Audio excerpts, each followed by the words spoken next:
Bonjour, bonsoir, ça va dépendre de l'air que vous regardez vidéo ça. La Guinée La équatoriale Guinée équatoriale vient de marquer un joint grand pas dans la l'union lutte contre le Covid-19 sur le remède continent qui africain. capable lutter En contre effet, la coronavirus délégation là. conduite par le Nous vice-ministre de allons la Santé, suivre Mitoa la Ondoa Guinée dans le continent Kaba, Afrique est là, voulait effectivement faire arrivé à un lot Madagascar, de bagaille. ceci afin de On récupérer suivre une comment cargaison ça de Covid passer organique pour le dans peuple distribution équato-guinéen. qui À la médicaments suite ça d'un doit être. entretien par visioconférence entre les présidents Obiangema Mbasogo et Andry Rajoelina, ce dernier a décidé d'offrir cette cargaison de 1,5 tonnes de Covid organique aux Équato-Guinéens, faisant de la Guinée équatoriale le premier pays à utiliser cette tisane concoctée dans les laboratoires pharmaceutiques de l'Institut malgache des recherches appliquées.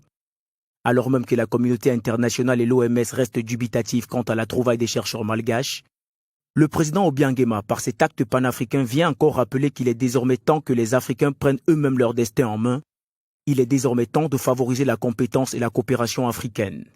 Cet élan panafricain inscrit ces deux chefs d'État dans la lignée des djinns panafricanistes africains, car ils accordent une part importante à la valorisation des compétences et à la coopération entre les pays du continent. Ceci peut sans doute expliquer le rapprochement au dernier sommet Russie-Afrique de Sochi entre le président Andry Rajoelina et le PDG d'Afrique Média, quand on connaît le combat que mène cette télévision pour la libération effective de l'Afrique. Toutefois, le numéro 1 guinéen, que l'on surnomme désormais le pharaon bâtisseur de la Renaissance africaine, porte depuis déjà quelques années le flambeau de la lutte pour la libération et le développement de l'Afrique par les Africains et pour les Africains.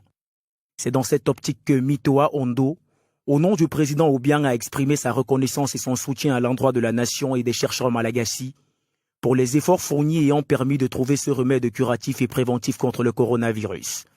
Le président Teodoro Obiang a toujours soutenu la solidarité entre les pays africains et nous souhaitons renforcer davantage la coopération et les actions entre les États de l'Afrique face à notre ennemi commun qu'est le Covid-19, a déclaré le vice-ministre équato-guinéen. Pour rappel, la Guinée équatoriale enregistre actuellement près de 200 cas confirmés de Covid-19 majoritairement asymptomatiques. Elle a adopté une politique de dépistage massif afin de contenir la propagation de cette épidémie.